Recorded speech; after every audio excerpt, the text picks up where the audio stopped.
Welcome back viewers और morning spot में एक दफ़ा फिर आपको खुशामदीद कहेंगे। अच्छा, बात करने जा रहे थे सेहत के टॉपिक पर और एक आज ज़रूरी है बात करना, आलमी दिन है डायबिटीज़ का। जो शुगर के मरीज़ हैं उनके लिए आज बात करेंगे और सेहत के हवाले से बात करूँ ना अगर, तो सेहत इंसान का सबसे कीमती सरमाया होता है जिसे महफूज रखना हर फ़र्द की एक अव्वलीन ज़िम्मेदारी होती है। आज के इस दौर के अंदर हमारी रोज़मर्रा की जो ज़िंदगी है उसमें ग़िज़ा और आदात बहुत कुछ इस कीमती सरमाए पर असर डालती हैं।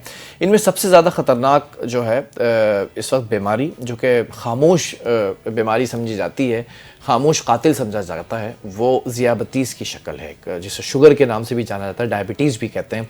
ज़ियाबतीज़ एक ख़ामोश मगर ताकतवर दुश्मन समझा जाता है, जो कि अगर बर वक्त एहतियात ना की जाए तो जिस्म के अहम जो ऑर्गन्स होते हैं ना, जो आज़ा होते हैं, उनको नुकसान पहुँचाना शुरू कर देता है। इसके लिए बड़ी बैलेंस डाइट होती है, वर्जिश होती है और बाकायदा तौर पर चेकअप होता है डेली बेसिस के ऊपर। तो सेहतमंद तर्ज़ ज़िंदगी अपनाना इस सरमाई की हिफाजत के लिए बहुत ज़रूरी है। अच्छा, दुनिया भर में आज का जो दिन है वो ज़ियाबतीज़ के लिए जो उसके ख़िलाफ़, उसके लिए शऊर बढ़ाने के लिए, अवेयरनेस के लिए तौर आज आलमी दिन मनाया जाता है। इस तौर पर इसका मकसद यही होता है कि लाखों लोगों को इस बीमारी से, इस मर्ज़ से और उसके ख़तरात से आगाह किया जाए और उसके लिए आगाही फैलाने के लिए बहुत सारी कैंपेन्स होती हैं, बहुत सारे प्रोग्राम्स होते हैं, अवेयरनेस प्रोग्राम्स होते हैं। इसके बचाव के बारे में बताना होता है इस दिन के। इस जो मकसद हैं, जो मकासद हैं, बहुत और भी मकासद हैं, ट्रीटमेंट्स के हवाले से भी बातें होती हैं, लेकिन जो इस वक्त हेल्थ माहिरीन हैं, जो एक्सपर्ट्स हैं, वो ख़बरदार कर रहे हैं कि अगर मुनासिब एहतियात ना की गई तो शुगर के मरीज़, चाहे वो नौजवान हों और बड़े हों, दोनों के लिए बड़े संगीन मसाइल पैदा कर सकते हैं। इसी टॉपिक के ऊपर आज बात करेंगे। बड़ा इंपॉर्टेंट टॉपिक है और इस पर हमें ज्वाइन करेंगे अभी कुछ ही देर के अंदर प्रोफेसर डॉक्टर सईद खान साहब हैं, वायरोलॉजिस्ट भी हैं और बहुत अच्छे जो है वो माहिर सेहत भी हैं, उनको वो भी ज्वाइन करेंगे। और दूसरी तरफ हमारे साथ डेप्टी कंट्री लीड जो है वो यूनाइटेड किंगडम से, UK HSA डिपार्टमेंट से हैं, पब्लिक हेल्थ स्पेशलिस्ट भी हैं, डॉक्टर आसिफ खान साहब, ये हमें ज्वाइन कर चुके हैं। इनको मैं वेलकम करूँगा। अस्सलाम वालेकुम, good morning sir. Good morning ji, वालेकुम सलाम। डॉक्टर साहब, सबसे पहले मैं ये जानना चाहूँगा कि सबसे पहले आप ये बता दें, बड़ा कॉमनली आस्किंग एक क्वेश्चन है कि पूरी दुनिया के अंदर ज़ियाबतीज़ का जो मर्ज़ है वो बढ़ने की वजह क्या है और ख़ासकर नौजवान नस्ल इसका शिकार बड़ी तेज़ी से हो रहे हैं ना। तो आजकल बड़े कॉमन सेइंग है कि हर जवान शख्स को भी शुगर हो रही है, वाई? जी, बहुत ही इम्पोर्टेंट जो आपने स्टार्ट किया, बहुत ही इम्पोर्टेंट क्वेश्चन से। बात यह है कि अगर इब्तिदाई अमल को देखा जाए तो महसूस होता है कि अल्लाह ताला ने इंसान को यूं जिस अंदाज से पैदा किया था, उस वक्त जो खुराक और ग़िज़ा की वो थी, जो सिस्टम इंसान का बना हुआ है उसके मुताबिक ऐसा लगता है कि सोचा ये गया था कि एक वक्त खाना मिलेगा, शायद दूसरे टाइम तक खाना इतनी आसानी से ना मिल सके।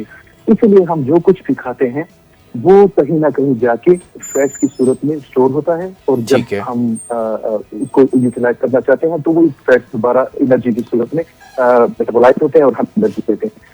अब इंसुलिन का जो डायबिटीज के साथ जाहिर है, थोड़ा सा डायबिटीज के मुताबिक बता दूं, डायबिटीज में जो ग्लूकोज होता है जिसको सेल के अंदर जाके मेटाबोलाइज होना होता है, इंसुलिन उसके लिए चाहिए होता है कि वो सेल के अंदर उसको ले जाए। अगर वो सेल के अंदर चला गया, मेटाबोलाइज हो गया, तब तो शुगर नहीं। अगर वो सेल के बाहर ही रह गया तो इसको डायबिटीज कहते हैं, बिल्कुल एक लेमैन टर्म में।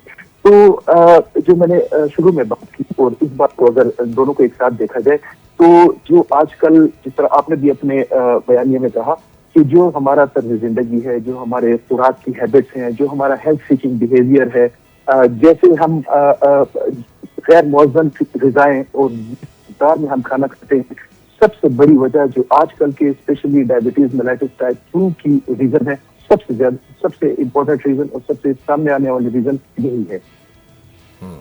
ठीक है आसिफ साहब, आपका एक इनिशियल कमेंट आ गया। प्रोफेसर डॉक्टर सईद खान साहब भी हमें ज्वाइन कर चुके हैं। सईद साहब, आपके साथ एक बड़ा देरीना ताल्लुक हमारा बना रहता है, मुख्तलिफ टॉपिक्स के ऊपर आप बड़ी अवेयरनेस फैलाते हैं। आज ज़रा ये डायबिटीज़ का जो दिन है, ज़ियाबतीज़ के लिए, इसके ख़िलाफ़ जो एक पूरा एक कैंपेन चलती है कि अवेयरनेस फैलाई जाए, बड़े एक आम अंदाज में एक आम आदमी का सवाल मैं कर रहा हूँ कि ज़ियाबतीज़ की जो इब्तिदाई अलामात होती हैं वो क्या होती हैं कि जिन्हें नज़रअंदाज नहीं करना चाहिए, क्योंकि only you can say that, experts बता सकते हैं ना कि अलामात क्या हैं जिसे हम नॉर्मली कुछ और समझ के इग्नोर कर रहे होते हैं।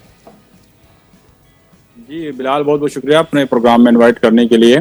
जिस तरह डॉक्टर आसिफ ने तमहीद बांधी, ये एक ऐसी बीमारी है जो जिस्म को खोखला कर देती है और बहुत नुकसानदेह साबित हो सकती है। लेकिन ये आपने जिस तरह सवाल किया, ये एक दिन में नहीं होता, इसकी शुरुआत होती है और आप अगर पहले दिन से इसको समझ पाएं या सिम्टम जिसका आप कह रहे हैं, जिसमें एक मेन चीज़ ये है कि भूख जो है वो अक्सर बहुत ज़्यादा लगनी शुरू हो जाती है, नहीं लगती, या यूरिन जो है बहुत तेज़ी से आना शुरू होता है, कमज़ोरी स्टार्ट हो जाती है, चक्कर आने शुरू हो जाते हैं।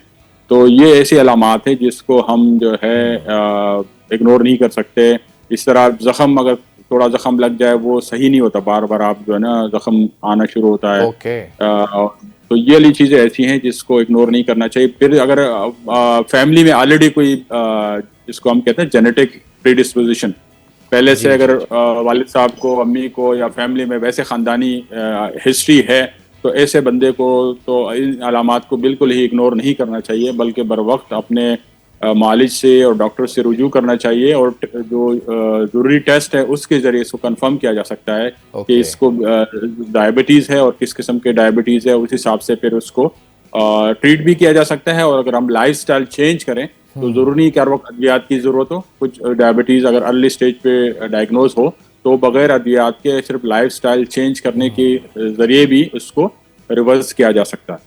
ठीक है डॉक्टर आसिफ, आपकी तरफ भी बढ़ूंगा और आपकी जो एक्सपर्टीज़ है उसके मुताबिक ज़रा ये बताइएगा कि अगर ये अलामात वाज़े होना शुरू हो जाएं जिस्म के अंदर और एक ख़दशा लाहक हो जाए दिमाग के अंदर कि भाई अब मैं शुगर की तरफ तो कहीं नहीं जा रहा हूँ, तो इस ख़दशे को ख़त्म करने के लिए या फिर कन्फर्म करने के लिए जो इब्तदाई तौर पर टेस्ट होते हैं वो क्या होते हैं, ज़रा उसके बारे में भी मैं चाहूँगा कि आज बात करें आप।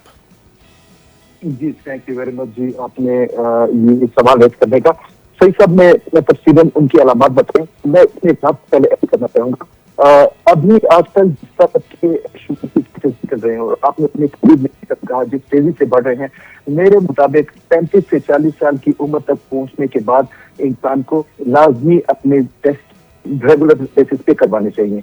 जो सबसे इम्पोर्टेंट टेस्ट और आजकल जो बेसिक टेस्ट यूज होता है डायबिटीज को डायग्नोज करने के लिए, इवोल्यूशन होती है किया था, लेकिन आजकल जो टेस्ट जिसकी हम तखसीस करते हैं उसका नाम है HbA1c।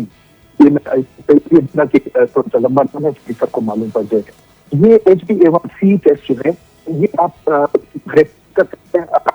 लोगों को मालूम है कि शुगर टेस्ट खाली पेट किया जाता है, लेकिन ये रहता है भरे पेट किया करो और ये इसके 3 महीने शुगर का एवरेज जो भी बड़ी होता है इसको बताते हैं। इसीलिए ये टेस्ट जो है बहुत मुफीद टेस्ट है और इसी की हम से करते हैं। तो जब भी किसी को खतरा हो कि कहीं शुगर की तरफ सही बात है तो उसको ये टेस्ट करवा लेना चाहिए। इससे पहले जो टेस्ट शुरू होते थे वो फास्टिंग ब्लड शुगर, जब आप 8 घंटे तक कुछ भी खाया ना हो और आप टेस्ट करवा लें, और वो हमने एक खास चीज रखी होती थी, उसमें शुगर की तकलीफ भी हो जाती थी, रिपोर्ट है उसको हम प्री डायबिटीज कहते हैं, जो कि बॉटम लाइन से आगे लेकिन डायबिटीज की डेडलाइन से थोड़ा पीछे, तो इसको हम प्री डायबिटीज कहते हैं। वो भी बड़ा मुफीद होता है, इंसान को पता लग जाता है कि वो आगे कुछ ही देर में शुगर की तरफ बढ़ रहा है, तो अभी से ही वो उसको कंट्रोल करना शुरू कर दे। एक बात एक और टेस्ट के मुताबिक मैं यहाँ पे कहना चाहूंगा, अक्सर लोग भरे पेट जाकर शुगर का टेस्ट करवाते हैं, ब्लड शुगर टेस्ट, तो वो टेस्ट नॉर्मली नहीं करवाना चाहिए जब तक डॉक्टर ने बताया हो, क्योंकि वो खास एक कुछ कंडीशन होती है उसमें हम करवाते हैं। अगर आप ऐसे ही करवाएंगे तो वो कोई खासा नतीजा नहीं देते जिसकी वजह से हम शुगर को डायग्नोज नहीं कर सकते। इसके साथ एक और बात मैं नहीं कहना चाहूंगा, रिगार्डलेस ऑफ आप टेस्ट करवाते हैं या नहीं, आपको खदशा पड़ता है या नहीं, अगर शुगर का मरीज हमारे पास भी कोई आए तो सबसे पहली चीज जो हम उनको बताते हैं वो हम उनसे कहते हैं कि अपना बॉडी वेट 10% रिड्यूस कर दें। अच्छा, वो 10% बॉडी वेट रिड्यूस करने से, अगर आपके पास टाइम है तो मैं इसकी तफसील बता सकता हूँ, अगर आप नेक्स्ट क्वेश्चन की तरफ जाना चाहें तो आपकी नहीं जी आप कंटिन्यू करें जी। अच्छा, अभी थोड़ा इसको समझने की जरूरत है।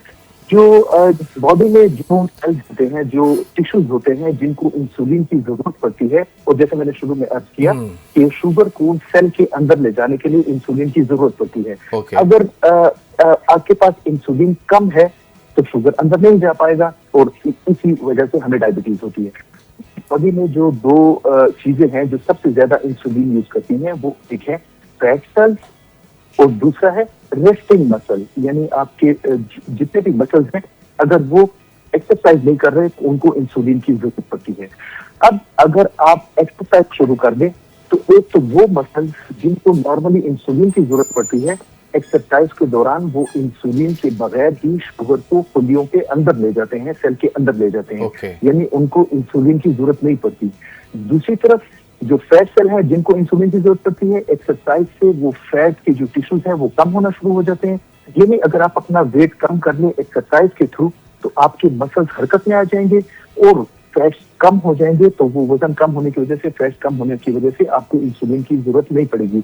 इसको आप इस तरह देख सकते हैं कि अगर आपको, मैं वैसे मिसाल दे रहा हूँ, ये ऐसे लिटरल नहीं है, अगर आपको 100 ग्राम शुगर सेल के अंदर दाखिल करने के लिए 10 ग्राम इंसुलिन चाहिए, तो आप इंसुलिन की डिमांड इस तरह कम कर सकते हैं कि आप अपने फैट सेल को अगर कम कर दें तो 10 ग्राम की जगह 5 ग्राम इंसुलिन चाहिए होगी 100 ग्राम शुगर को सेल के अंदर करने के लिए।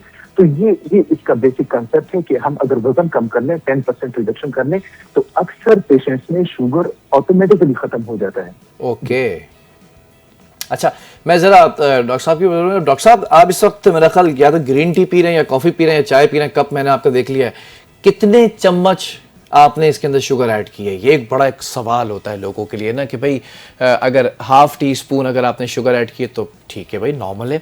और कभी कभार ही कहते हैं अरे भाई अभी तो मैं जवान हूँ, मैं जो है वो 1 जो है वो टीस्पून भी ले सकता हूँ। कुछ लोग 2 टीस्पून लेते हैं, पूरा शरबत बना देते हैं उसे, चाहे वो चाय हो या कॉफ़ी हो। ज़रा पहले तो ये बताएं कि आप कितने टीस्पून इस्तेमाल कर रहे हैं इस वक्त अपने कप के अंदर, और क्या जो मीठा ज़्यादा खाते हैं लोग, दूसरा कनेक्टिंग क्वेश्चन भी यही था, तो क्या उनको भी शुगर हो सकती है ये, या मिथ है सिर्फ? ये बहुत अहम सवाल है और इसको मैं आपको थोड़ा सा, एक जगह मैंने पढ़ा कि अगर कोई रोजाना 2 कप चाय पीता है, नॉर्मल जो चाय रूटीन मीठा, तो 1 साल में वो 18 केजी चीनी इस्तेमाल कंज्यूम करता है एक बंदा। अगर रोजाना आप 2 कप चाय पीते तो साल में 18 केजी चीनी आप कंज्यूम करते हैं। ये तो बहुत ज्यादा कंजम्पशन, एक तो चीनी बहुत महंगी भी है, दूसरा इसका ये इसको हम कहते हैं कि ये बहुत वाइट पॉइजन है, इसको हम कहते हैं ना कि ये वाइट पॉइजन है, सफेद जहर है।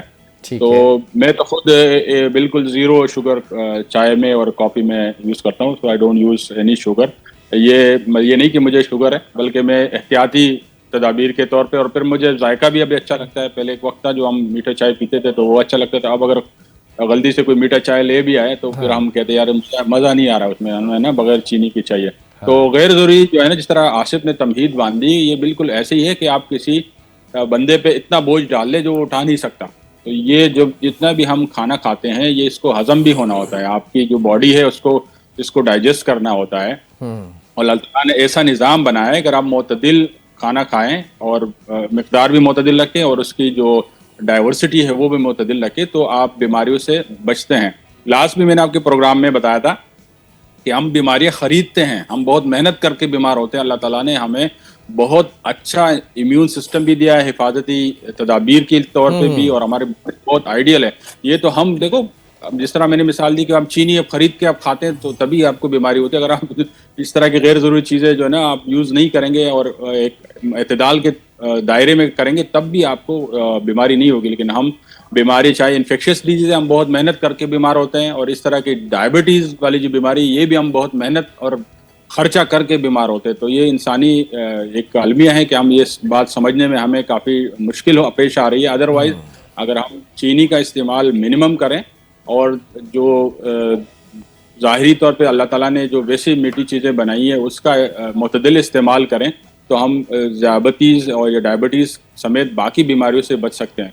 तो ये आपकी बात सही है, अगर गैर ज़रूरी तौर पे लोग एक्सट्रीम जो है मीठी चीज़ें पियेंगे तो अल्टीमेटली शुगर जो है वो प्रोन हो सकता है। और ये इसकी मिसाल ऑलरेडी आसिफ ने दी कि ये आप जिस्म पे उतना वज़न डाल लें जो उसकी इस्तिताअत नहीं रखता, और जो इंसुलिन है वो उसकी अवेलेबिलिटी कम हो जाती है। तो अगर आप इनटेक कम करेंगे तो कम इंसुलिन चाहिए होगा, अगर आप इनटेक ज़्यादा करेंगे तो ज़्यादा इंसुलिन चाहिए होगा, और वो आप जितना इस्तेमाल करेंगे वो आहिस्ता आहिस्ता वो सेल्स जो है वो जिस तरह भाई आप किसी चीज़ का ज़्यादा इस्तेमाल करते हैं, जो अगर जूतियां ज़्यादा इस्तेमाल कर घिस घिस के खत्म हो जाती है, तो इस तरह इंसुलिन की जो प्रोडक्शन है वो अगर एक्सेसिव यूज करते हैं गैर जरूरी तौर पे, तो वो भी हमारे सेल्स जो है वो पुराने होते चले जाते हैं, वो इंसुलिन की प्रोडक्शन कम कर देते हैं, जिसकी वजह से फिर डायबिटीज या ज़ायबिटीज की बीमारी लाहक होती है।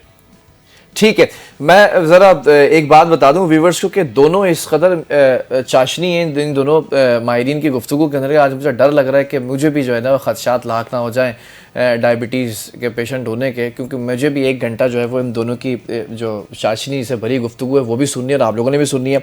लेकिन क्या ये मिथ है या ये हकीकत है, इस पर आसिफ साहब आपका कॉमेंट चाहूँगा। डॉक्टर साहब, डॉक्टर आसिफ ये बताएं कि मीठा, हमने उन लोगों की तो बात की कि जो डायबिटिक पेशेंट नहीं है कि आप कितना मीठा इंटेक कर सकते हैं या नहीं करें, लेकिन अगर जो डायबिटिक पेशेंट हैं, मीठे के बारे में ये कहा जाता है कि उनको नॉर्मली मना किया हुआ होता है कि आप नहीं खाने, लेकिन अगर दिल चाहे तो क्या मीठा खाया जा सकता है, इसमें कोई हर्ज है नहीं है? जरा इस पर भी कमेंट कीजिएगा प्लीज। अपनी बात करने की वाकई जिसम के अंदर से है वो रिलीज होते हैं जब दापुट होता है, और उससे भी शुगर लेवल थोड़ा जो आपने बात की, मैं इस पे यूँ है कि हम आप सब रहते हैं और गाँव पे हमारा ताल्लुक है गाँव में, और बहुत अच्छी जगह हो, मतलब पढ़े लिखे लोगों में भी बात मशहूर है कि शहद से शुगर नहीं होता, या गन्ने के जूस से शुगर नहीं होता, गुड़ से शुगर नहीं होता, ये सारी मिथ्स यहाँ पे मौजूद है।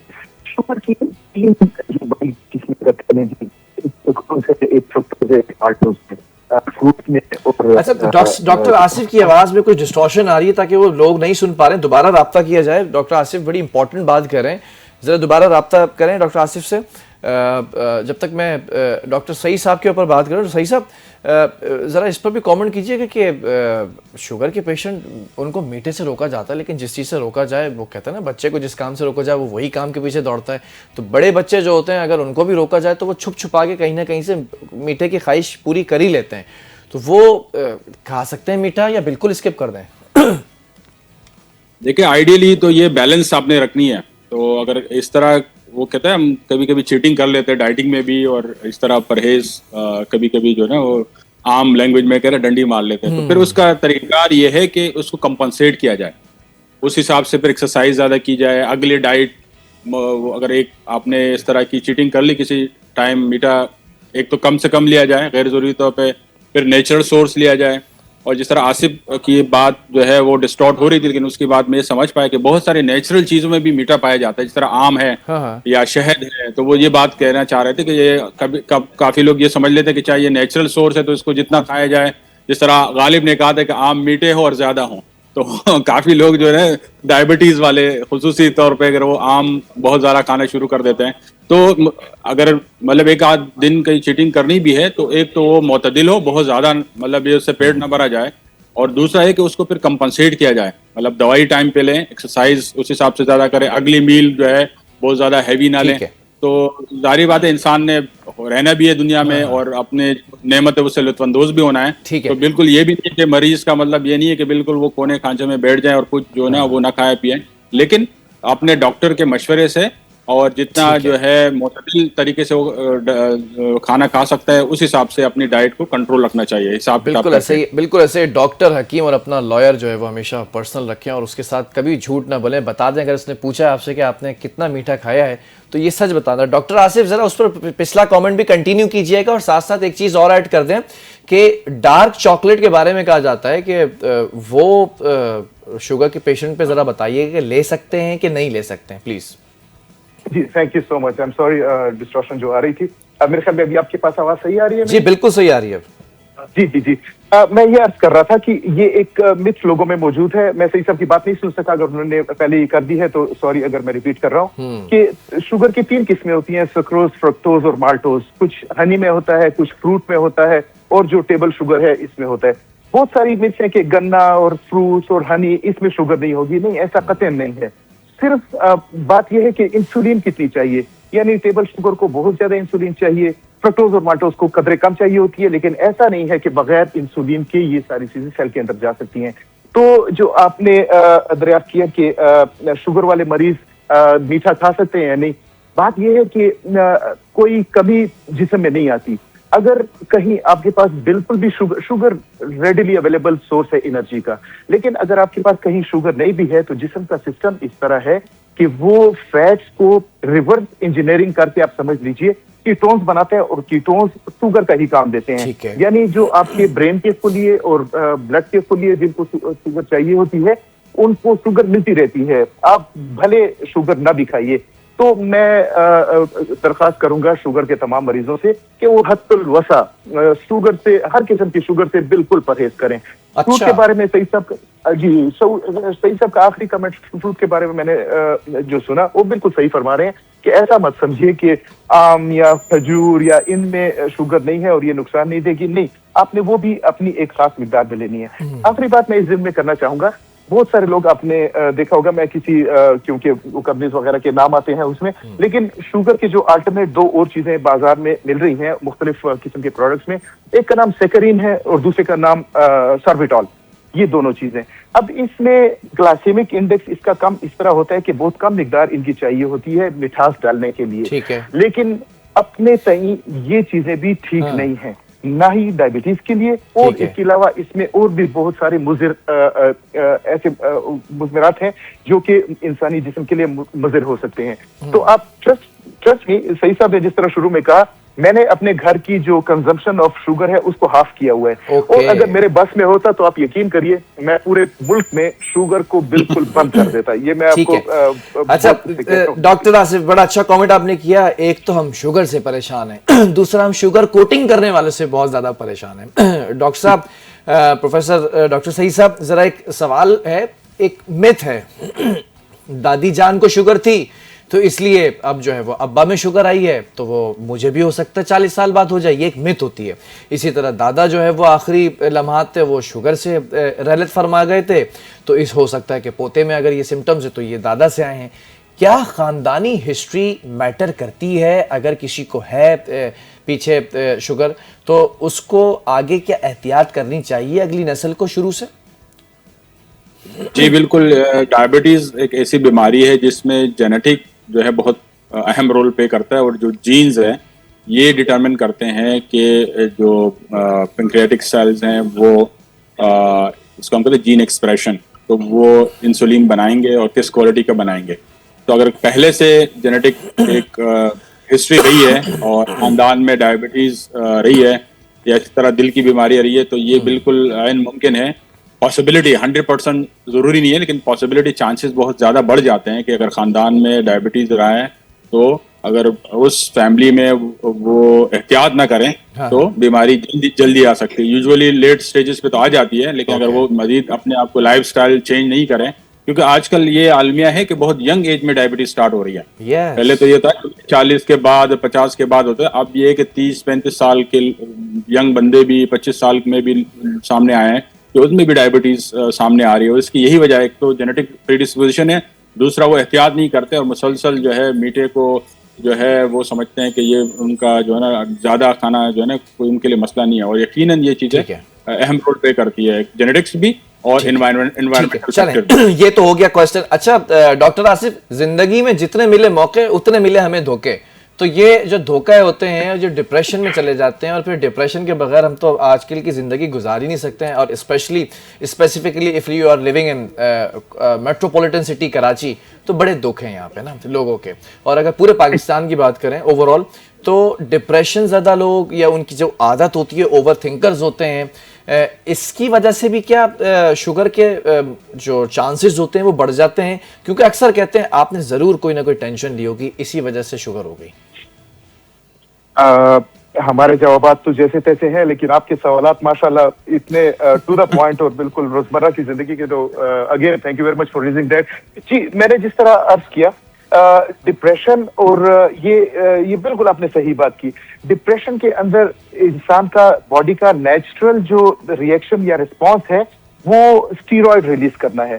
यानी बॉडी अपने आप को जो नॉर्मलाइज करती है वो स्टीरॉयड देकर और बूस्ट अप करती है डिप्रेशन से निकालने के लिए। ठीक है। और वो स्टीरॉयड जो है, स्टीरॉयड की नेचुरल इक्वालिटी है, अगर आप बाहर से भी स्टीरॉयड लें या जिस्म के अंदर वाले स्टीरॉयड भी निकले, वो शुगर को बाहर निकाल, यानी ग्लूकोनियोजेनेसिस जिसे कहते हैं, वो शुगर बनाती है और जिस्म में ज्यादा करती है ताकि ब्रेन जल्द काम ज्यादा करे, सोचने की हिस्स हो, अपने इसके काउंटर करने की हिस्स हो। इसी तरह एनर्जी आपके जिस्म में ज्यादा हो, और एनर्जी का रेडिली अवेलेबल सोर्स जो है वो शुगर ही है।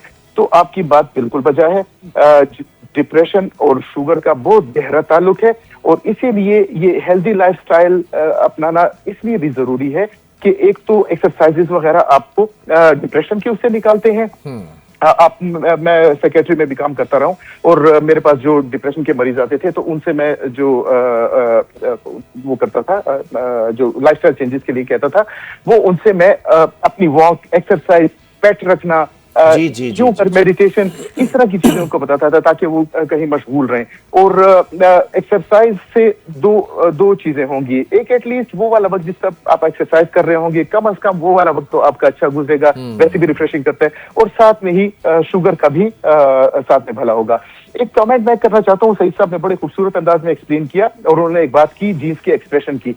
बॉडी में हमारे जीन्स होते हैं मुख्तलिफ किस्म के, और जब वो एक्सप्रेस होते हैं, हमारा इससे मतलब ये है कि जब जीन्स अपना काम करते हैं तो वो प्रोटीन्स बनाते हैं। वो प्रोटीन्स क्या है? फॉर एग्जांपल वो इंसुलिन हो सकता है, वो कोई और वो हो सकते हैं। अब जो जीन्स की एक्सप्रेशन है ये बहुत सारी चीजों पे डिपेंड करती है। उसमें से एक चीज एनवायरनमेंट भी है, ये जो अभी आप क्वेश्चन कर रहे थे ना, तो एनवायरनमेंट में क्या चीजें आती हैं? आपके अपने सोच का तरीका, आपके खाने पीने का तरीका, आपकी अदरवाइज इन्वायरमेंट जो है, जिस एयर में आप सांस ले रहे हैं, वो सब कुछ, ये सब चीजें भी कंट्रीब्यूट कर रही होती हैं कि आया जीन एक्सप्रेस होगा या नहीं होगा, किस क्वालिटी का होगा। तो हेल्दी लाइफस्टाइल, अगर एसेंस ले लें इन सारी बातों का, तो हेल्दी लाइफस्टाइल जो है वो एसेंस है शुगर से बचाव और रिस्पॉन्स। बहरहाल बहुत शुक्रिया डॉक्टर आसिफ साहब आपका भी, प्रोफेसर डॉक्टर सईद खान साहब आपका भी। आप दोनों ने बड़े अच्छे से इस पूरे टॉपिक को कवर करने की कोशिश की। और एक चीज़ और रह गई है, मैं अपना पर्सनल ज़ाती तजुर्बा भी बताता चलूँ, उसके बाद में वाइंड अप करेंगे कि आप कहीं ना कहीं किसी भी मौके पर, सुबह, दोपहर, शाम, रात, कहीं भी अगर आप ज़िंदगी के अंदर थोड़ी बहुत 15-20 मिनट भी एक्सरसाइज करते हैं, और एक्सरसाइज का मतलब मशक्क़त, वेट उठा के जो एक्सरसाइज होती है, या फिर आप कोई भी एरोबिक्स करते हैं, कोई भी चीज़ करते हैं जिससे आपको पसीना आना शुरू हो, ये आपकी ज़िंदगी के अंदर ऐसी फुर्ती लेकर आता है कि आप बहुत सारी बीमारियां जो है वो आपके बाहर निकलती चली जाती हैं। जिस्म के ऊपर एक शील्ड आ जाती है जिसकी वजह से बहुत सारी बीमारियां आपके ऊपर असर नहीं कर रही होती हैं। ज़बान की मिठास को ख़त्म ना कीजिए, लेकिन जिस्म के अंदर जो मिठास बढ़ती चली जा रही है उसका ज़रूर कुछ ना कुछ सोचिए कि वो नहीं बढ़नी चाहिए। बहरहाल प्रोग्राम का वक्त ख़त्म हो चुका है। मुझे, मेरी खूबसूरत सी टीम को दीजिए इजाज़त, जो बड़ी मेहनत से ये प्रोग्राम डिज़ाइन करती है और आप तक बहुत सारी चीज़ों को पहुँचाती है, जिससे आप अपनी इस्लाह भी कर सकते हैं, आप अपने बच्चों की तरबियत के अंदर भी वो जो फैक्टर्स हैं वो ऐड कर सकते हैं। So thank you very much for supporting us. और आप जिस तरह से कमेंट्स करते हैं और जो फीडबैक देते हैं उसके लिए भी बड़े इंतहाई मशकूर है कि NTN का चैनल और मॉर्निंग स्पॉट। मुझे दीजिए इजाज़त, पूरा वीकेंड है, वीकेंड के ऊपर एंजॉय करें, फैमिली को सपोर्ट करें, जो रूठे हुए हैं उनको मना लें, जो बिछड़े हुए हैं उन्हें मिला दें। अल्लाह हाफिज़।